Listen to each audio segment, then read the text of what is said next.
Welcome to Don's Manufacturing. Came down here, plug in my 80's rig, and see what the Les Paul sounds like.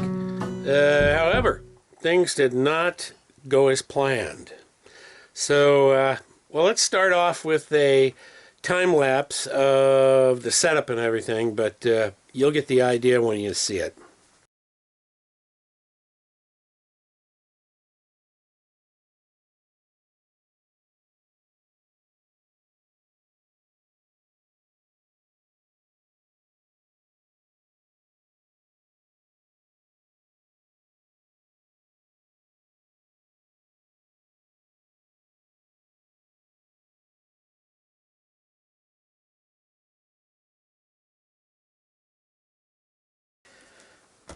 As you can see, I'm slowly getting set up here to fire up the rig. This rig has not been running for a long time, years now.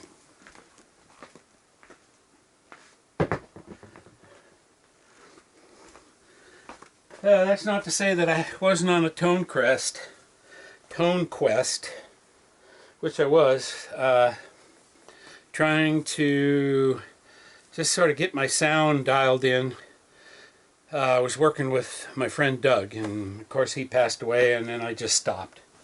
So this is somewhere in between. I was reconing the speakers. The top two speakers are Alnicos. The bottom two are ceramic. It's the same cone and the same voice coil and everything, same spider. The only difference is the 30-ounce magnet on the ceramic magnet on the bottom two tends to make them louder and brighten them up a lot. But then the Alnicos crunch up a lot quicker, and you know, they're kind of warm and smushy. So what I was looking to do was lower the volume a little bit, but still be able to push into overdrive. But still, this rig is really loud. These are Supro amps, 6424s that have been put into a head. These bottom cabinets are 410 Sun Beta cabinets that I cut into an angle cabinet, so I could have like a full stack appearing thing. What I was looking for was to downsize the rig, but still have enough power to push over somebody with Marshalls. These small amps aren't even as, I mean, they add up to a little bit less than a single 50-watt Marshall. So, but because they sound so great, they really cut through, and they're not, well, at the time, they were not too loud. By today's standards, it's too loud. This will tell me a lot about what this rig actually sounds like, what this guitar sounds like.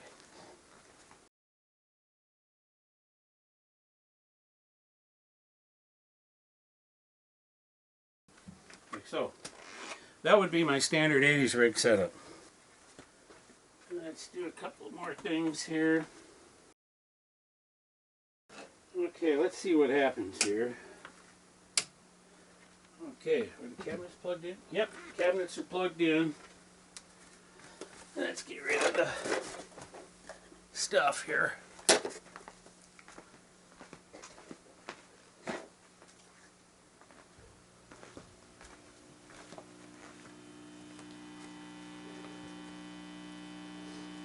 Okay.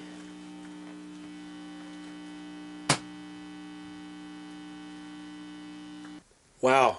Have to do something about that. I'm assuming it's grounding issues, but the amps are making noise by themselves. It didn't seem to matter how I hooked up the pedal or stuff. I didn't have the video running for that because I was in panic mode. Chasing down my grounding problems. So this is the bottom of my Supro amp. And this one isn't as bad as the other one. You'll notice that these terminal strips use a riveted ground to the chassis, and see there's a wire attached to ground. Now this cap uses this one as ground, and they also use that as the ground for the shield in the cabinet. There are grounds being used here on the tube sockets, and those are just by rivets.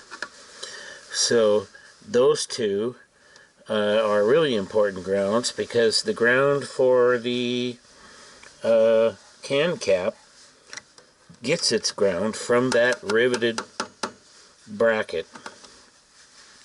So, and then you can see here the rectifier uses the ground at the chassis as well. So this is our noisy grounds. The filter can cap is also a noisy ground. It's down on this end of the chassis, separate from the preamp over here. I have been cleaning up the chassis and soldering around. These rivets turn rusty. You can see how much, I don't know if you can see that, or let me flip you around. See how much rust is around that rivet? So I cleaned that all up and soldered that down so that this is a good ground. So on this particular design, the grounds are all over the place on the chassis. There's no grounding scheme or grounding schematic for noise. But for sure, when these grounds start to show oxidation, then the amp starts getting really noisy. And I just powered these up and they were just noisy as heck. So I'm going around and doing this right now to get rid of noise. I don't have it set up when I'm working inside here, so I'll just show you when I get done. You will notice I have cleaned and soldered the socket brackets, because those grounds are used. I cleaned and soldered the grounds on the rectifier, and I cleaned and soldered the grounds used for the main filtering of the voltage nodes. Yeah, that's what they're called, voltage nodes.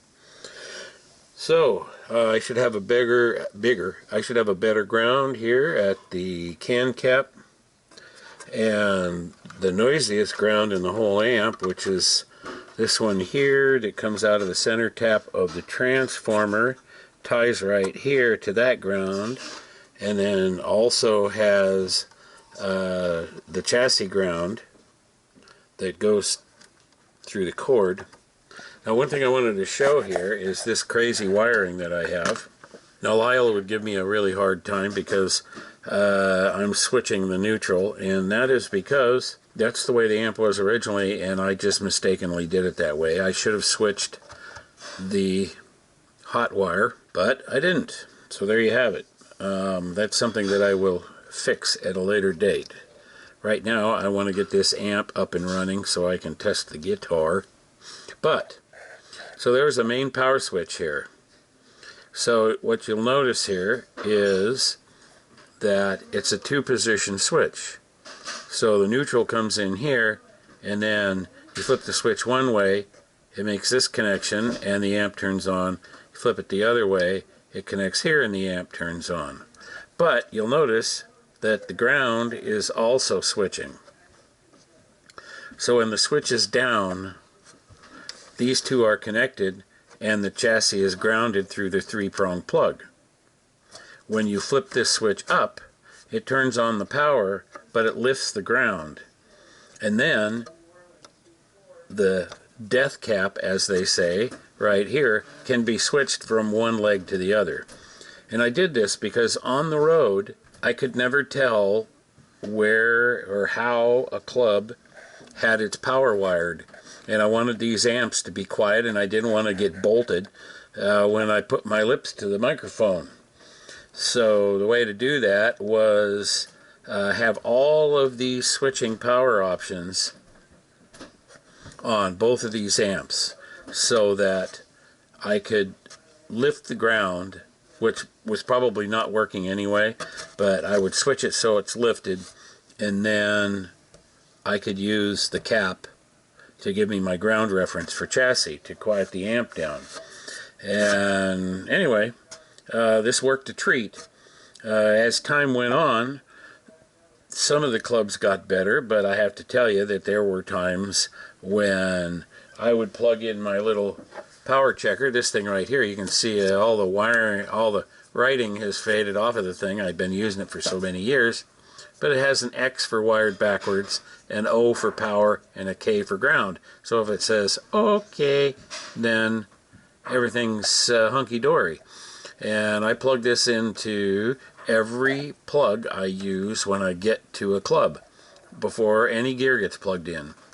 The main reason for that is I had to bail out a friend of mine who plugged in his gear at a club here in town, and it blew up everything except the old Fender amps that were still two-prong plugs. The owner had his brother wire three-prong plugs at the back of the stage, and he wired them backwards. I mean, everybody knows black is ground, right? Because of that, and that whole disaster, I decided that I wasn't going to have to worry about it. And there were clubs that we plugged into. Geez, Harry's Mustache in Oregon City was had terrible power, and having this setup was the only thing that got my amp quiet. There was a club in Montana. Geez, I forgot the name of it. Anyway, same thing. Power wired wrong. Eventually, what I ended up doing was building my own power system. My own breaker box, filled with 20 amp breakers. I would go to like the coffee maker or the oven, and I would plug my system in, and then I'd have all properly wired breakers to power up my system. And then, of course, I didn't need this as much because as long as I could plug in my own power, I didn't have to worry about who wired the stage. Anyway, that's just a point of reference. I've got this thing all grounded now. I'm going to go plug it in and see how quiet it is. We have rolling there.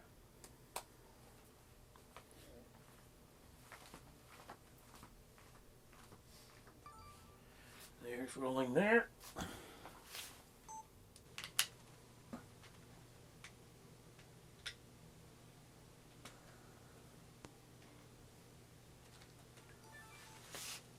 There's rolling there.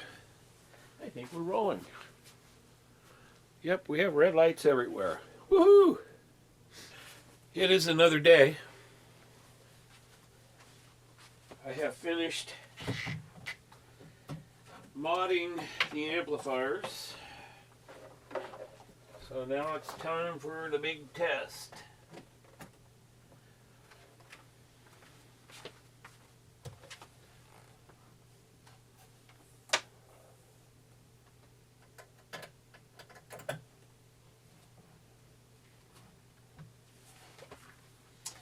Question is, will it work? Let's find out. Whoops. That one's got to be up. That one's got to be down. The mute is on. Okay, here it goes.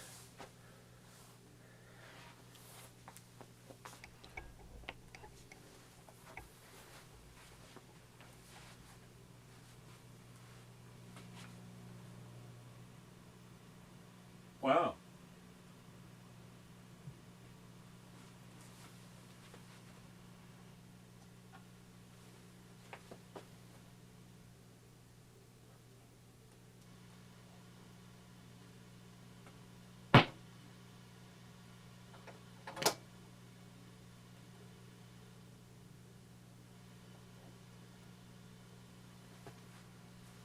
That really, that's amazing. That makes me dang happy. So, let's get the Les Paul up here.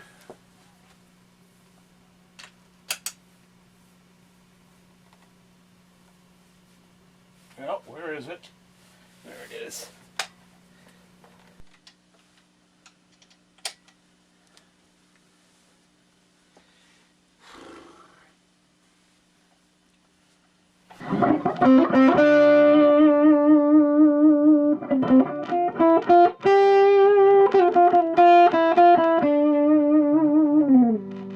Boy, static.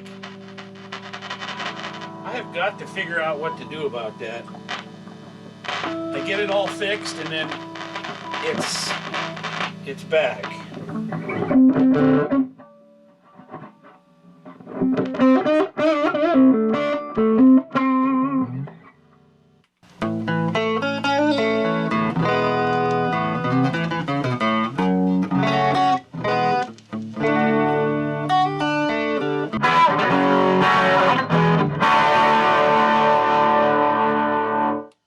Let's play all that same stuff on the Melody Maker.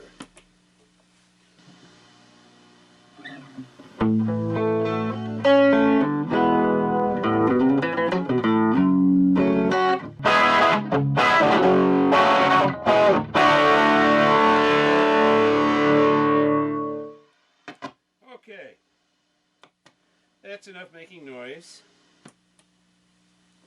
I want to go in and see what all these videos look like and what the audio sounds like. So I'm going to go load these on the computer. I'll be right back. Wow, these things are so quiet. Unbelievable. It's so nice. After fixing those grounds up. Man, oh man, oh man, oh man. That's what happens when gear just sits around and does nothing for a while. Alrighty, final thoughts about the sound. The Les Paul. Number one, I have got to do something about this static. Maybe shielding on the back, or I've tried the dryer sheet thing, but it doesn't even last a day. And it leaves a sort of sticky, gooey substance behind, which is not conducive to playing. It ends up on my hands, and then it's on the pick, it's on my hand, it's on the fretboard, and it gets all gooey and everything. So, no, I can't do the dryer sheet thing. I got to come up with another solution. What do I think of the sound of the guitar? Don't know yet. Because the Supros are not voiced for this guitar. This guitar has a lot more bass in these pickups than the ones on the Melody Maker. So everything is just sort of thick and muffled. I had to click on an EQ, but also, even if I had the EQ in circuit, but I had it set to flat, it also brightened up the guitar. So I'm thinking maybe it might be an impedance problem, and I need to have buffer amps after the pedal before the amplifier in order to get rid of the losses in the cables and the impedance mismatch. So I'm going to try that. I've got a tuner that's got a buffer in it, so I'm going to put that in there and see if it makes a difference. But anyway, I can't tell. I mean, I like the way it plays, but I'm still working on the sound. But it does bring up the fact that with my 2014 Melody Maker, I never could get the right sound out of that, and I'm wondering if maybe this impedance problem was affecting it too, because it also has P90s. So I'm going to go after the amps and see if I can do a little modification here and there. So these 6420 Supros are they're bass amps. So the equalizer, well, it's just a tone control, it's actually a tilt control, is voiced down for the bass guitar, and it needs to move up at least 1 octave, and then bias it a little less towards the bass side. I was looking at the schematic, and yep, by golly, they have a drain resistor on the treble side, so they are purposely running high end of the tone control to ground. So they are reducing the amplitude of the high end and leaving the bass at full power. So I'm thinking I need to reverse that, and that might voice it for a guitar. Anyway, so that'll be next, and we'll see where the amps end up then.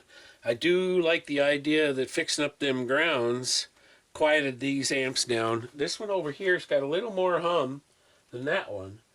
And so I'll have to look into that to see why that one's humming and that one's not. It could be just as simple as mismatched tubes. Anyway, I won't bore you with those details. Thanks for watching Don's Manufactory. I'll catch you later.